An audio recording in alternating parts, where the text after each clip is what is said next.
Breast x ray कराती है, which is called mammogram, right. अब होता क्या है कि हम वो एक्सरे, अभी क्या होता है कि वो एक्सरे जो होता है उसको रेडियोलॉजिस्ट नेकेड आई के सामने देखता है, राइट। हमने उसको एक पूरा एप्लीकेशन दे दी है जो क्या करता है कि वो एप्लीकेशन उसको उठाती है, जैसे वो इमेज कैप्चर हमारी एप्लीकेशन ने उठाया, प्रोसेस करके एग्जैक्ट उसको रिजल्ट्स दे दिया। हम we are claiming not this is a radiologist virtual, this is not decision maker, this is decision support system, right? Currently conventional radiologist accuracy less than 70% है, alhamdulillah we have achieved 93% accuracy. So अच्छा, ये हमारा है diagnostic, जो हमारा prediction है वो basically आपका different आपके eating habits, आपसे questionnaires हैं वो फिल करते हो, eating habits हैं, आपका genetics है, आपका weather, जिस तरह से diabetes weather का strong relation है, वो आपसे questionnaires फिल करता है, फिर वो उनको process करके फिर basically आपके different risk factors आता है। और आपके क्लाइंट्स कौन हैं? हॉस्पिटल्स?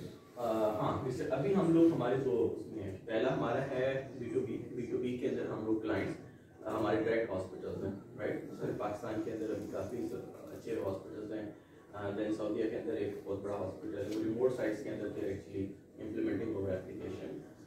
सेकेंड जो फेज के अंदर हम इसको लॉन्च करेंगे फॉर द पेशेंट्स, क्योंकि पेशेंट्स के पास भी वो इमेज होता है, पेशेंट भी they can upload on our portal, they can get the second opinion, तो जो कि हमारा सेकंड फेज होगा जो कि हम बाद में लॉन्च करेंगे। फर्स्ट हमने this is for B2B, this for hospitals.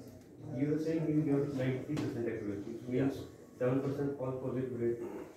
तो कोई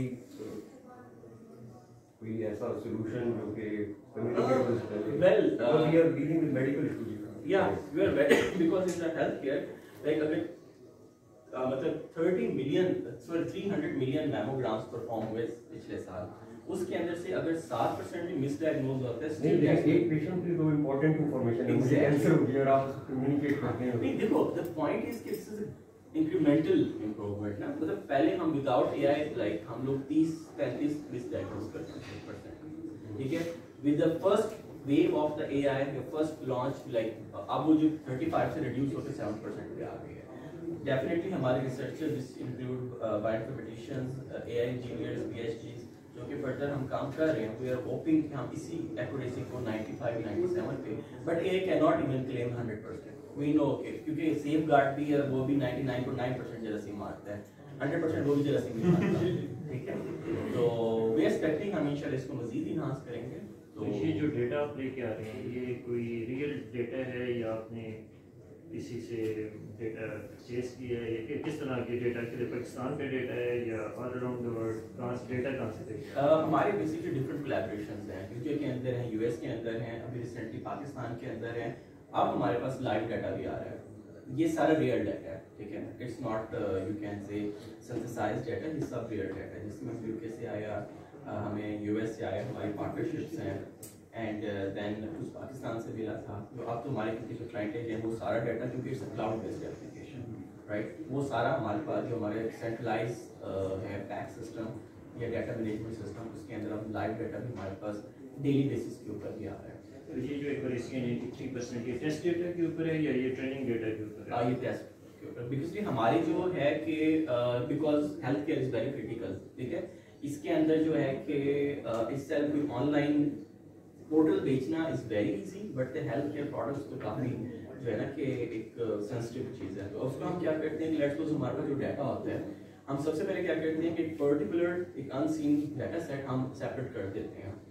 उसके बाद हम क्या करते हैं, जो हमारे पास डाटा होता है उसको हम 80-20 पे डिवाइड करते हैं, 80 पे हम ट्रेन करते हैं, 20 हम उसको टेस्ट, जब वो एक सेटिस्फैक्टरी रिजल्ट होता है फिर हम जो अनसीन डाटा सेट है जो लैब में ही है हम उसके ऊपर देखते हैं, जब वहाँ पे भी हमें सेटिस्फैक्टरी रिजल्ट्स मिलते हैं देन हम वी गो टू हॉस्पिटल्स या हमारे जो पायलट है वहाँ पे उनके पास रेट्रोस्पेक्टिव स्टडी के ना ऑलरेडी जो बायोप्सी प्रूवन पड़े होते हैं उनके ऊपर जाके टेस्ट करते हैं, फिर हम लोग बेसिकली पायलट के लिए। तो ये जो लेट्स सपोज पाकिस्तान का डेटा है इसको आप सेग्रीगेट करते हैं दूसरे डेटा के, ये सारा डेटा मिक्स है क्योंकि हेल्थ जो क्वालिटी ऑफ लाइफ है वो यूरोप में बहुत अच्छी है, शायद आपको उस डेटा से वो इन्फॉर्मेशन न मिले जो आपके पास पाकिस्तान का डेटा है, क्योंकि यहाँ पे लाइफस्टाइल बहुत अनहेल्दी है, फूड हो गई आपकी लिविंग स्टाइल हो गया, देखिए डेटा मिक्स है कि सेग्रीगेटेड है। देखिए जब अगर हम बात करते हैं लाइक एक्सरे की,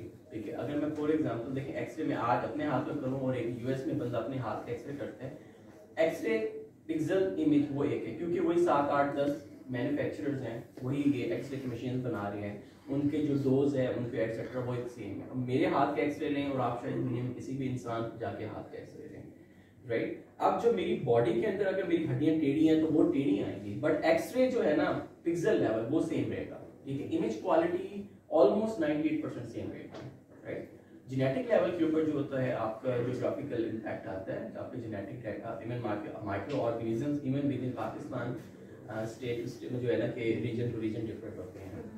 तो इसमें सर ये जो आप जेनेटिक डेटा की बात करते हैं तो बायोमार्कर्स हैं या कैंसर को डिटेक्ट करते हैं, it is not able to see with xray, so what is the source of collection? आप light microscope it's not possible, उसकी इतनी रेजोल्यूशन नहीं होती जो जेनेटिक या डीएनए को देते। तो are you using electron microscopy, सब काइंड ऑफ स्पेक्ट्रोस्कोपी? एमएच आप कैसे लेते हैं? जो ब्लड सैंपल्स हैं उसके आप कैसे कलेक्ट करते हैं और उसको फिर एआई में? अच्छा, दूसरी बात है कि अगर आप, मैं सॉरी आपको क्वेश्चन को कंफ्यूज करो, अगर आप ये बात करें मैमोग्राम या मेडिकल इमेज जिसमें डायग्नोस्टिक टूल है, that's not on microscope, that's x-ray. You know x-ray जब हाथ के ऐसे breast x-ray, that's a specialized machine जो कि ब्रेस्ट का एक्सरे लेती है, सही है। वो एक कन्वेंशनल मेथड है जो कि ग्लोबली वेल अडॉप्टेड है। कोई भी आपके पास स्क्रीनिंग है वो सबसे पहले जो उसका पॉइंट ऑफ उसका स्क्रीनिंग होती है वो ब्रेस्ट एक्सरे होता है, उसके बाद एमआर, सीटी, बायोप्सी वो फिर फर्दर यूज होते हैं, वो तो स्पेशलाइज्ड मशीन है जो के लिए है। अगर आपका जो क्वेश्चन है that's relevant to the bioinformatics side, जो हमारी एप्लीकेशन है प्रोडिक्शन की, उसमें for example we are taking genetics, ठीक है। जेनेटिक्स के अंदर क्या होता है कि वो अपने सीक्वेंसर्स होते हैं, वो बेसिकली सीक्वेंस कराते हैं पेशेंट्स अपने ब्लड से, राइट। वो हमें जो डाटा है वो सीक्वेंसिंग फैसिलिटी उन्होंने जहाँ से लिए वहाँ से हमारे पास वो एसएमपीज की इंफॉर्मेशन आ जाती है, राइट। तो इस वजह से हम बेसिकली माइक्रोस्कोप ये उस तरह से हम लोग नहीं करें। हमारे जो बेसिकली हम कोई टेस्ट परफॉर्म नहीं करते, ये ऑलरेडी जो एक ना ग्लोबल स्टैंडर्ड्स हैं, ये टेस्ट डिफरेंट परफॉर्म होकर उनके रिजल्ट्स आते हैं, हम इन रिजल्ट्स के ऊपर basically we play with the artificial intelligence and we give analytics and the diagnostics. So what I understand from this discussion is it's not like you are not doing a human genome project or something like that, but you are just getting the data from different existing projects and your system is just capable of using some algorithms to predict it could happen. तो for example you मतलब आप अपने diabetes की आप क्या करेंगे, अपना genetic sequence कराएंगे, जेनेटिक सीक्वेंस हमें देंगे, हम आपसे क्वेश्चन फिल करेंगे, क्वेश्चन फिल करके हम अपने मॉडल को देंगे, हमारा मॉडल बेसिकली प्रेडिक्ट कर देगा कि यार आपका जो है ना कि क्या रिस्क फैक्टर है आपका diabetes And based on it. also one more thing, like regarding the ethical challenge you face, like the human genome is very precious and like I can't share with anyone. So how you deal with that if there is a breach in the system or something like that and my, let's say, genome is out, so how to handle this one? Like I'm just not talking about that. Okay, अच्छा इसमें देखिए very first of all ऐसा भी होता है कि जब genome sequence कराते हैं उसकी भी basically they are the phases, right. The very first phase आपने जहाँ पे जीनोम सीक्वेंस कराया they actually generate the raw data, जो raw data that is always in the GBs, like almost 500 GB है ना, 500 ऑलमोस्ट 600 जीबी अराउंड, ठीक है, एक ह्यूमन जीनोम का सीक्वेंस है। अच्छा वो भी आपको किसी यूएस में भी नहीं देते, they actually give you on their server, वो भी कहीं बड़ा सर्वर के ऊपर होता है, राइट। फिर उसके ऊपर डिफरेंट उसकी एसएनपी कॉपी नंबर वेरिएशंस की डिफरेंट फाइल्स बनती हैं, राइट। अब वो क्या होती हैं कि हम instead of the raw data we are actually playing with such files, right, initially process. So you mean that like you going for some genes rather than the full genome? Whole genome, right. अच्छा Specific genes. और particularly हम भी definitely हमारे service के ऊपर आते हैं, actually like we are working with IBM because हमें आईबीएम से अच्छी खासी फंडिंग है and we are using their server, they're pretty much secure and definitely we also apply our encryptions as well on top of that data.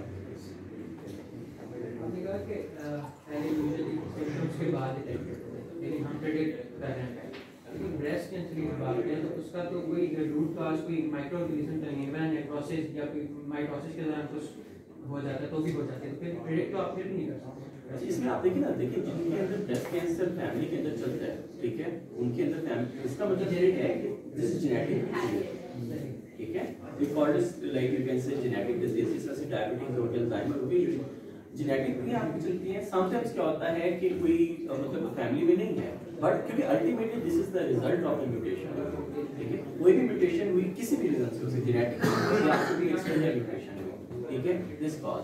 अच्छा, उसमें भी फिर cancer में, पर्टिकुलर ब्रेस्ट कैंसर, उसके अंदर माइक्रो ऑर्गेनिजम्स का role है, आपकी प्रोटीन स्ट्रक्चर्स का रोल है, राइट। उसके अंदर आपकी म्यूटेशंस, आपका पूरा का पूरा जो पूरा एक बायोलॉजिकल पाइपलाइन है, कंप्लीट बायोलॉजिकल पाइपलाइन होता है।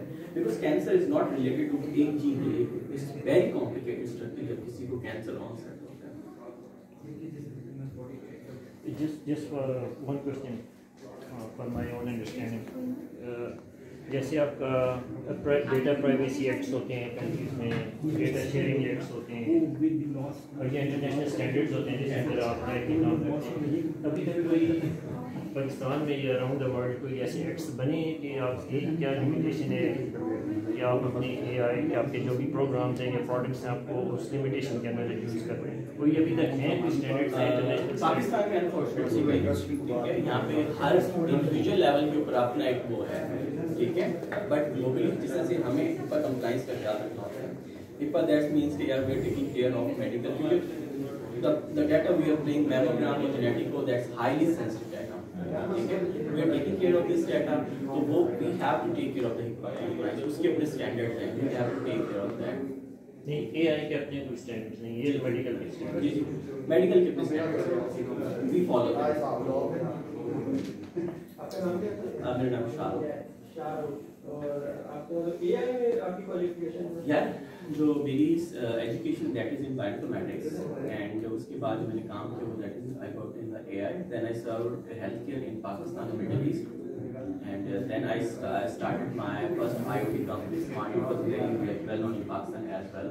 I got exit by early 2017 from my first company, and early 2017 we started Xilexa. So onward, like we are working with Xilexa. Very nice, very great to see this all this setup and all the things that you are doing. Thank you so much.